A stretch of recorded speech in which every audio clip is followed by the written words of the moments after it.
This is Blocks to Flow, the space where learning, living, and leading return to alignment. Hosted by Kohila Sivas. Together we reconnect, restore, and rewire the missing link. Unlearn survival, relearn rhythm.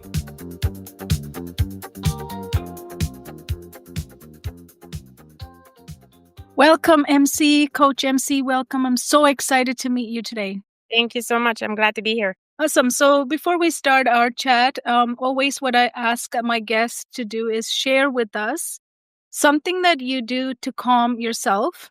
And a lot of the time, many of our guests always share a breathing exercise, for us all, right? Yeah. We're so much in the past, so much in the future. But Mhm. now and here is the hardest thing for us to do, all of us, right? So what Yeah. do you do to bring yourself now and here? I do some breathing, but since you say everybody says that, there's other things I also do. I find that I respond very well to sensory stimulation. Mm. And, if I'm in public, then obviously like going at my ears might look a little silly. So I find that I've been doing a lot of like hand stimulation. So like I'll be going like this, like discreetly, or I'll be doing like finger massages. I find that this has been very, very soothing for me. And when I'm stressed or in a meeting or things, like it's easy to just kind of do that discreetly under the table. Yeah. So that's one thing that I do and combine that with some breathing, always trying to inhale and then exhale longer than I inhale to calm my nervous system down. But yeah, these are the two most common things I do at the moment. I find it varies though. Sometimes I have things, it works for a while, then I try to discover something else. And yeah. So tell me about the finger massage here. So you're going from all the fingers to the middle of it or the knuckle? Yeah, so I usually tend to start from like inside, like I Yeah. just massage the inside and then I go finger by finger. So I will usually kind of like pull, like go from the bottom to the tip of each finger, kind of giving them a little pull. And then I guess it depends if I'm all by myself or if I'm with people around. So like, but yeah, like usually like going through all the fingers like this, one after the other, I find very soothing. For That- both hands? Yeah, I'll do both hands, but I think by default, because I'm right-handed, I tend to usually use my right hand to do my The left massage. Yeah. And then you said something about the ear. Can you share with me? That one is pretty unique to Yeah, me. The ear. so one thing I find for me works really well is apparently we have so many like nerve endings that are connected to our vagus nerve in our ear. So if I'm by myself or need a moment and I can retreat somewhere, then I'll just pull straight out and have some like nice deep breath, like in and out, and just like paying attention to like all my shoulders. Like when I do this, then I get into my body and I notice all the signals my body's sending me that I need to relax. Like often my shoulders will be up, my jaw will be super tense. So doing that for a little while and then I release it and then you kind of pull the same but downwards at an angle. So I usually will do that for a few breaths. And then once I finish this, then I will again kind of like massage, just like give some nice little rubbing massages and then end up at the top. Like these are the ones I find help a lot. And I will do both ears, like one after the other. I've heard a lot of people really like putting your finger inside your ear, massaging like this. For me, I don't know if it's because of my nails, but that one I don't like as much. But the massage around here or even going up and down. So putting my one finger in the back and the rest of my hand in the front and going up and down also really helps. Yeah. When I did that ear pulling first time when I started with you, my shoulders actually dropped. Oh yeah. Yeah.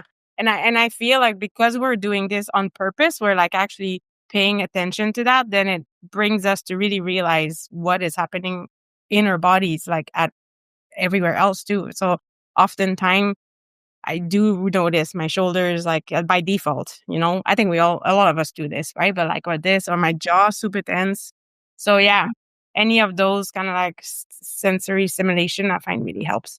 Yeah, it really helped me just now. I feel good. Thank you. Thank you. You're welcome. Do you actually plant your feet on the floor perfectly before you do that, or does it matter? No, I'm right now cross-legged because I'm so short. I don't ever touch the ground when I'm sitting on a chair. So I think I've gotten into the habit of crossing my legs a lot, and I I do find that too. this is how I'm most comfortable without my shoes on and with my legs crossed. So right now, that's how I am. Yeah. So I you I don't think have I think one of the best advice I heard from some person that teaches like meditation and things like this is like, we often think like when we're meditating or doing anything, we have to be like still and there's so many rules that you got to follow. He's like, no, you got to do what your body feels comfortable doing. And if that means you need to move, that's okay. Because if you spend your energy trying to not move, you're going to be taken away from what you're trying to do anyway. So let your body move the way it needs. If your feet need to be in the, it also depends how and where I'm sitting. Like if it's possible to put my feet on the ground, I might, but usually that's not how it goes. Okay, awesome. That's good to know. Yeah. Because I also sit most of the time on my chair cross-legged too, because I like it. I just feel comfortable and Yeah. comfy. Yeah. So Yeah. Same. And it's actually really, really rare that I sit like this on a chair. Usually I'll be like on the floor, on a cushion. Like this is how I do my best work. It's actually not like at a desk. So yeah. amazing. Thank you for sharing that. You're welcome. Our viewers will also experience the release that you get by pulling your ear up, out, and then down, right? Mm-hmm. In the top will allow you to feel a relief. And then because of those, all the endings of the vagus nerves are in Mm-hmm. your ears, and that just allows you to rest and release. Yes. Just hold tight, right? Yeah. It's so Getting amazing. back in the parasympathetic nerve like state of our nervous system. Definitely. Awesome. So today I want to ask you about blocks to flow. So if you think about your life, Yeah. what part of your life do you feel like was blocked for a long time? Mm. That's a good question. I guess there was a lot of feeling like I wasn't confident to really get out there and do the things I really feel like I deserve and really want. But the confidence to get out there was missing. The self worth that I am worthy of deserving the life that I really want, the relationship that I want, you know, whatever I envision for myself that I'm worthy of that. So that was a big block. I have a block that I'm also always working on, which is the ability to like stay focused and really get the things done that I want to do, like, from an executive functioning perspective, so yeah, but I think, all of those put together were probably my three biggest block that were needing to be addressed. If we go one step further back, where do you think that started from? That I'm not worthy enough. I don't deserve. Mhm. I feel like growing up, not blaming anyone here, like just I think that's a lot of how we were raised. We were raised by being praised when we had good grades or being praised when we did well. Like, I was a person that, luckily, like I was able to do well in many things like at school or in sports or whatever. And I was praised for that. So I think a lot of my worthiness was coming from what I do as opposed to who I was and how I'm being. And so I think the confidence of being able to get myself out there, but if I'm not perfect and if I can't do it properly, like because I'm starting something new was blocking me from, because I want to do well. I want to do it not perfectly, but to my standards. And so that's probably one of my biggest block and where it comes from. And so I'm definitely realizing a lot of it comes from how we were brought up or how the different situations we experienced in our past and how that stays with us, and unconsciously kind of rules our life in some ways. So yeah. So we're a living being. Mm-hmm. Never were taught that we have subsystems working together to create this person to express ourselves.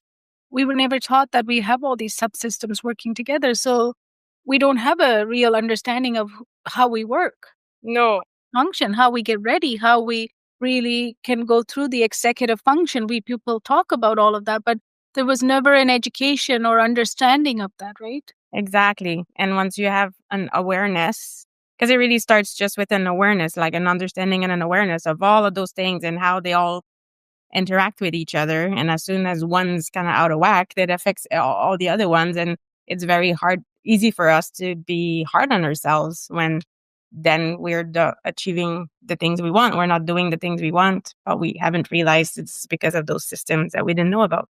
Yeah. And as you said, sometimes it comes from the conditions our parents because they didn't know better either, right?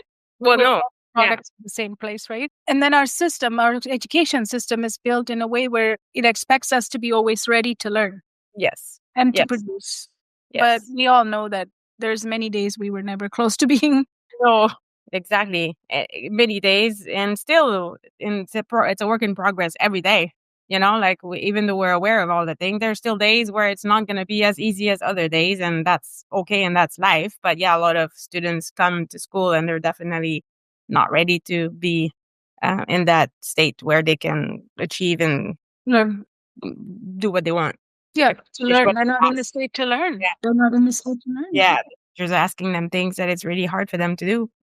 Yes. But teachers don't know any different either. And so that's why it's great to find out about all this. So now that you're a Blocks to Flow coach, right? Mhm. What do you think is the missing link, like we all missed? And why we're Mm. still, developing ourselves at the age of, 30s and 40s and 50s, right? Mhm. So why do I think is the missing link? No, what is the missing link? What was it? What is it?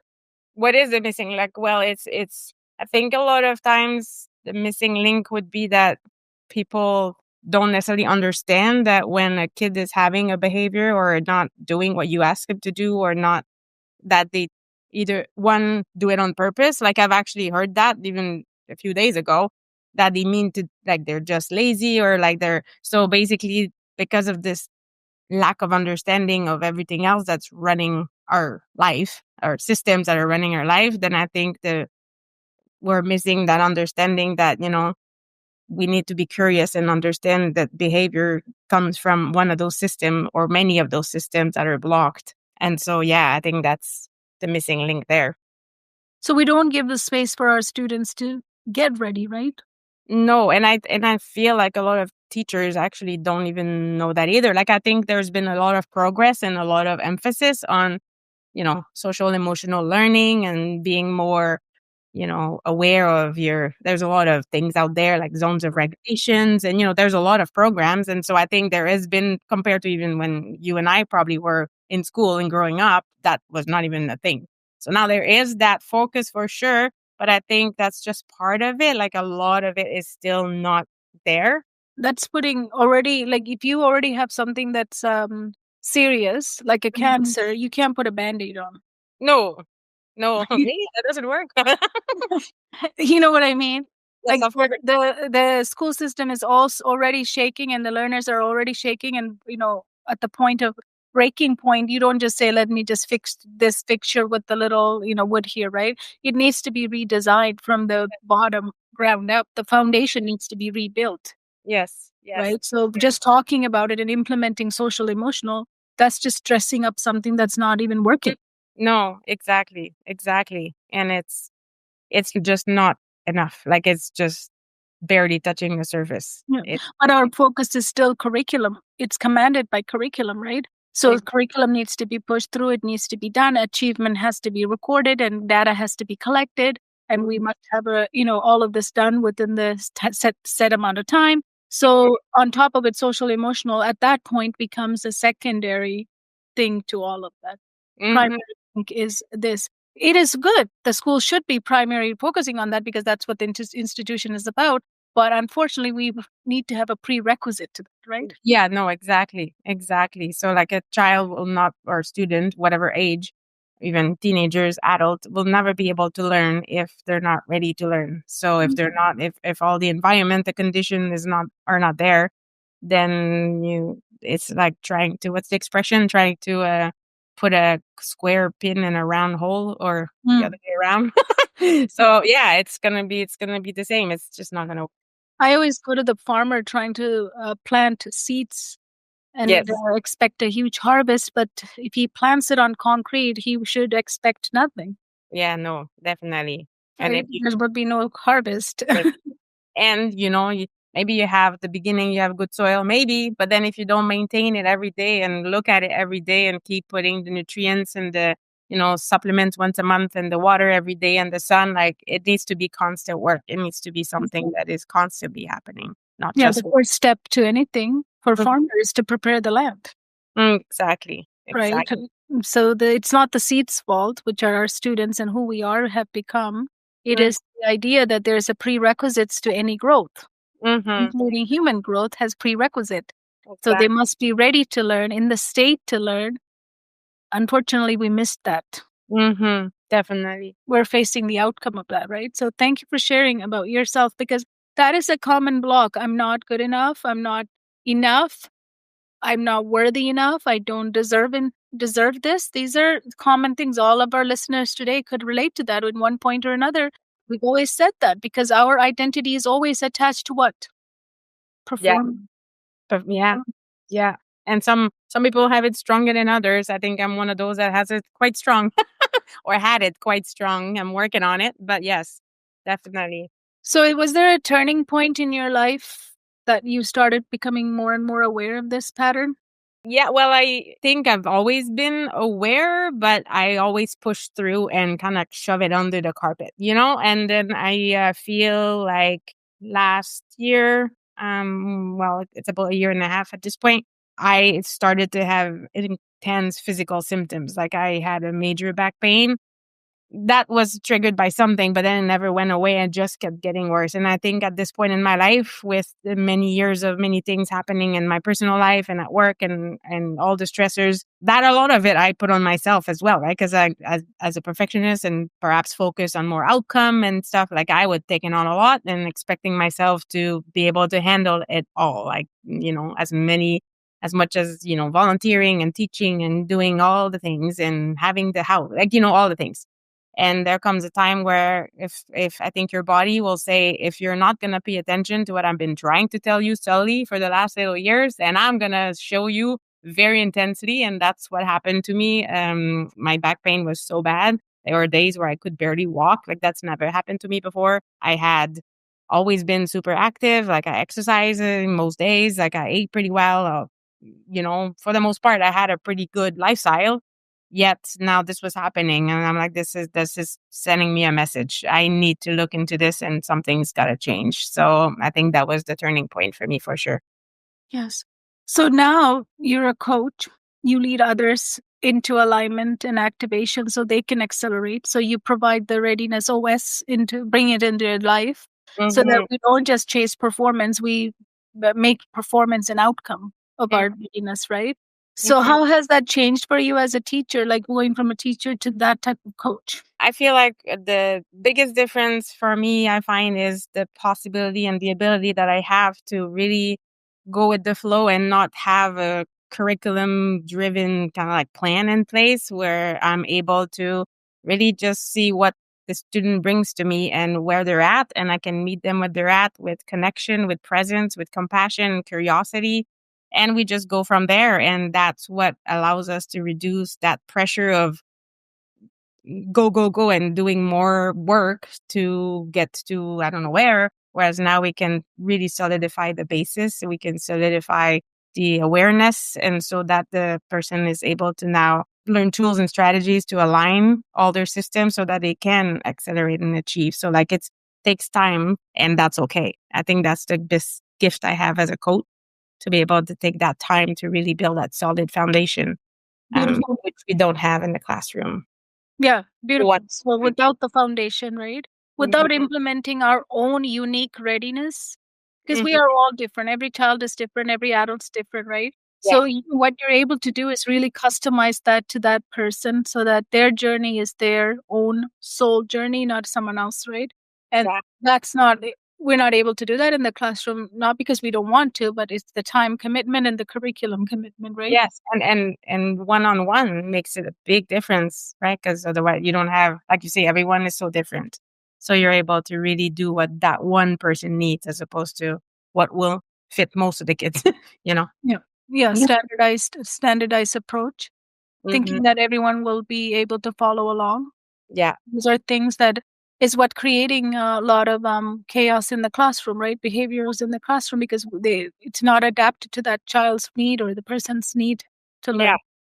Yeah. So definitely. amazing. I love what you do and how you help people. So amazing. So if your younger self Mhm. was to witness who you are today, what would they notice first? That's a really good question. I think they'd be very proud of how I was able to switch my way of thinking to see, like, instead of blaming things, I'm not blaming or being ashamed of things I've done or like experience I've put myself through or things that didn't go the way I wanted, that I'm now able to really see those things as the path, like part of the path that led me to where I am now, and that we're all learning experiences and that I learned from those and that I should be proud of them. So I think that's one thing that my younger self would be very amazed to see that I can do now, which was not the case for a while, for quite some time. I think overall, my younger self would be really also happy to see how I'm taking care of myself now, which and prioritizing my own self, which was not really a thing that I did for a very, very long time. I don't know why. I think it wasn't necessarily model to me, that it's okay to listen to your own needs and speak up if things don't work the way you want, and that so I think be very proud of me to see that I can do that now. Beautiful. Yeah. So for our listeners, right, what would you say one simple step they can take that'll get them closer to alignment and flow in their life?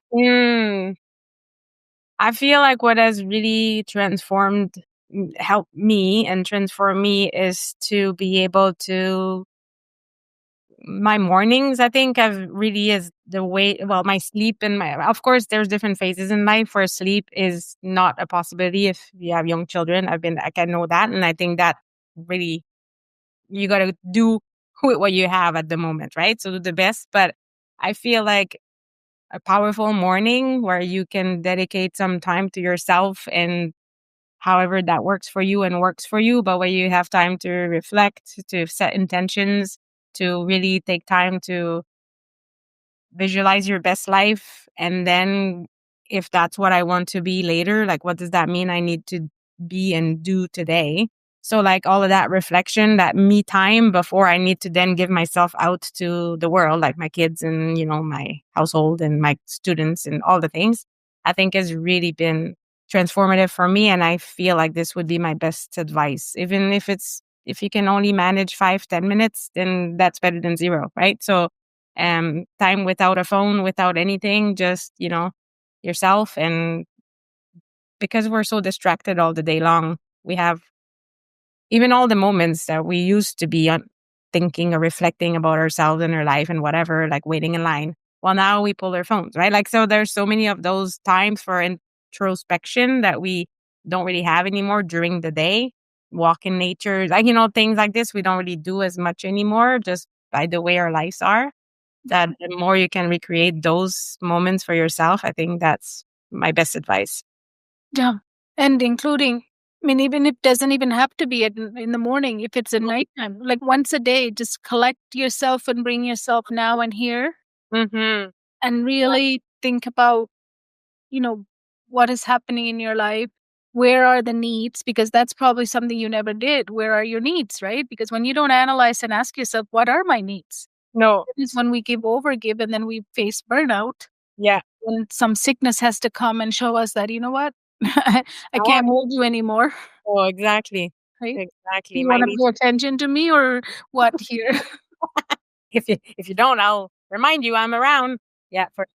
Pain shows up, right? Then you remind you. Pain Yeah. is a reminder, right? Yeah. So yeah, it doesn't even have to be morning, but Mm-hmm. sometimes in the day, like just collect yourself to be now and here and breathe deeply, take those breaths. Mm-hmm.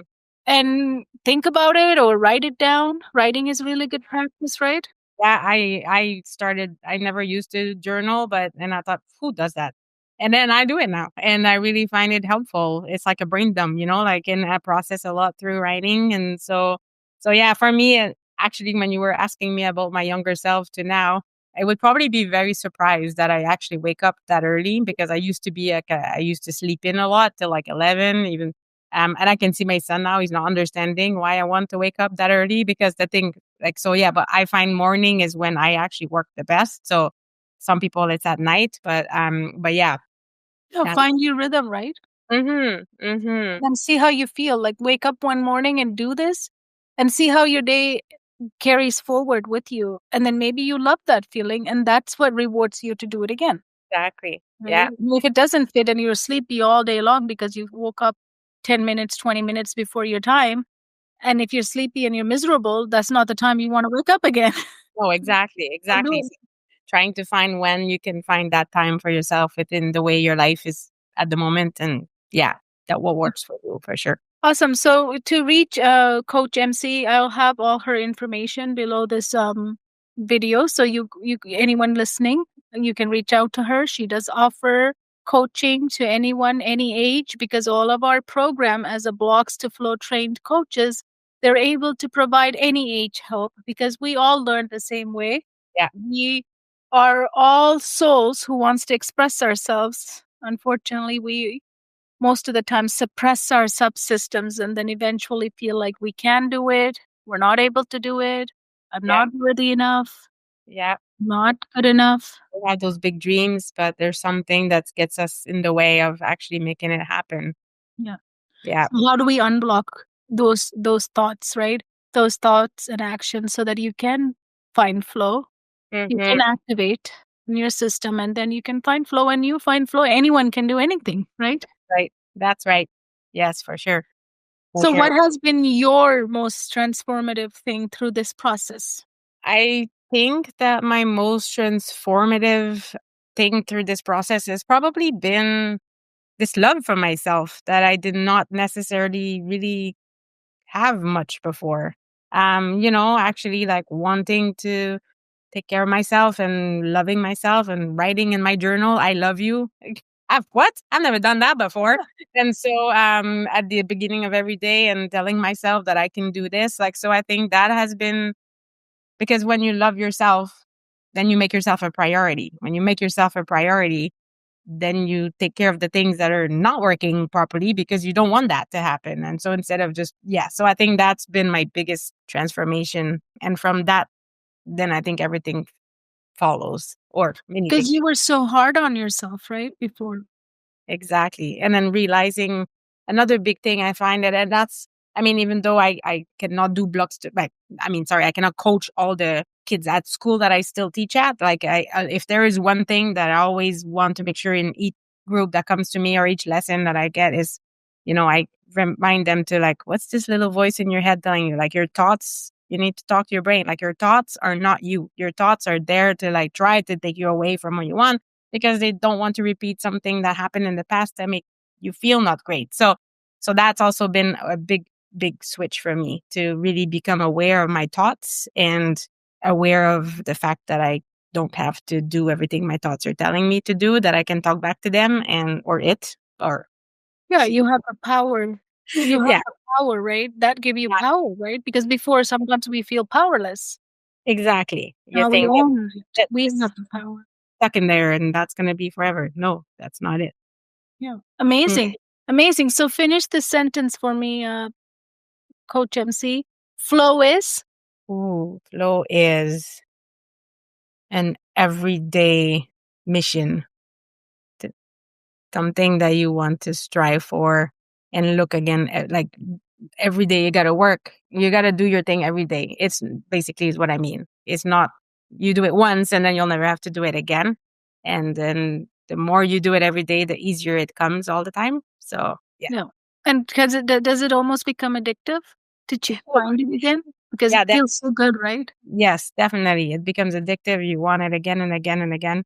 And when it's not working, you're like really work hard to try to find what's going on. Why is it not working today? For sure. And I Uh-huh. find my mornings have been where I found my most flow. And so I think that's also why for me my morning has become very addictive, and the way I do my morning routine has really, really become addictive for sure. Beautiful. And you never had this before. No, not like that. I would wake up in the morning, but from the beginning it would go, go, go for other stuff. So now it's really just a different kind of Me. morning. But yeah, it's put me in flow as opposed to stressing my body out. Oh, you got up early to stress yourself. I was getting up to stress myself. Yes, I was getting up early to like right away drink coffee and then go work out and then no stretching, just go and then go, go, go, start working. That was how I used to do it. It was time for myself, but not the right way of spending it. Yeah, you So told now, you have to perform. Now there's no well, yeah, expectation to perform. Yeah, exactly. There's no time to rest and chill. What's that? There's no time for that. But in the same in the same life, you were able to find those times for yourself. Isn't that Yeah, beautiful? it is. It is. And I remember like that, there really was that clear switch for me when I started to switch my morning routine to include a lot of those practices I talked earlier, where I would be going to bed. Like I couldn't wait for and also I've been able and trying to really make sure I get enough hours of sleep to get up that early, but I couldn't wait to go to bed because I was gonna wake up the next morning and have that moment again. So like I could really, and I was expressing that to my kids and my boyfriend. I'm like, I can't wait. Like I'm actually looking forward to that. They were like, that's weird. And I'm like, no, definitely that's what it does to you. Me. That's what my system needs. That's what Yeah, my body needs. That's what my brain needs. That's what my nervous system needs. yeah, So I'm gonna do it because it yeah. feels good. It feels natural, right? Yeah, definitely, definitely. And now I do it no matter where I am. If I travel, I still do it. Like Beautiful. it's not an option anymore. Yeah, beautiful. Thank you. So those of you who are listening, you could be parents, you could be someone who is in your early 20s, late 30s. It doesn't matter wherever you are. Yeah. Carving some time for yourself is not selfish. It's No. actually something so important that we forget in the busy world. So Yeah. don't ever deny that time for yourself. Like, because if you don't give it, who will give it? Right? Exactly. Yeah. Nobody else gonna come and give you time for yourself. No. So No. by giving yourself, you're actually setting yourself for success, not only for you, for those who you want to care for and those who you want to lead. Because if Mm-hmm. you don't lead your life, you cannot lead others. So if Definitely. you take anything from MC's, this conversation today, carve out some time, even among your busyness, because I can tell you, MC was very busy. When she didn't implement this, if you asked her, she would have said, "I'm busy. I don't even know what you're talking about." Yeah. What Definitely. do you Yeah. mean I have time for myself? I don't understand that What is statement. that? What is You do that? not Take mean the about time to do all the things I didn't get around to doing before. That used to be the definition of time to myself. When I had time, then I would get to do all the other stuff I did not get to do. That's do. not it. Yeah. That's not what we're talking about here. No, no, it's about you. You have to spend the time, invest time in yourself. That's our message to you today. If you want to reach out to her, all her contact information is under the video. Thank you so much, You're Coach welcome. MC. It Thank you was for so having me. pleasure That to was meet great. you. Yes, that was really fun. Thank you so much. Thank you. You've been listening to Blocks to Flow, where learning, living, and leading return to alignment. Keep reconnecting. Keep restoring. Keep rewiring your way back to rhythm. Discover more at holisticsuccesscodes.com and join the movement reshaping how we learn, live, and lead. Until next time, flow forward.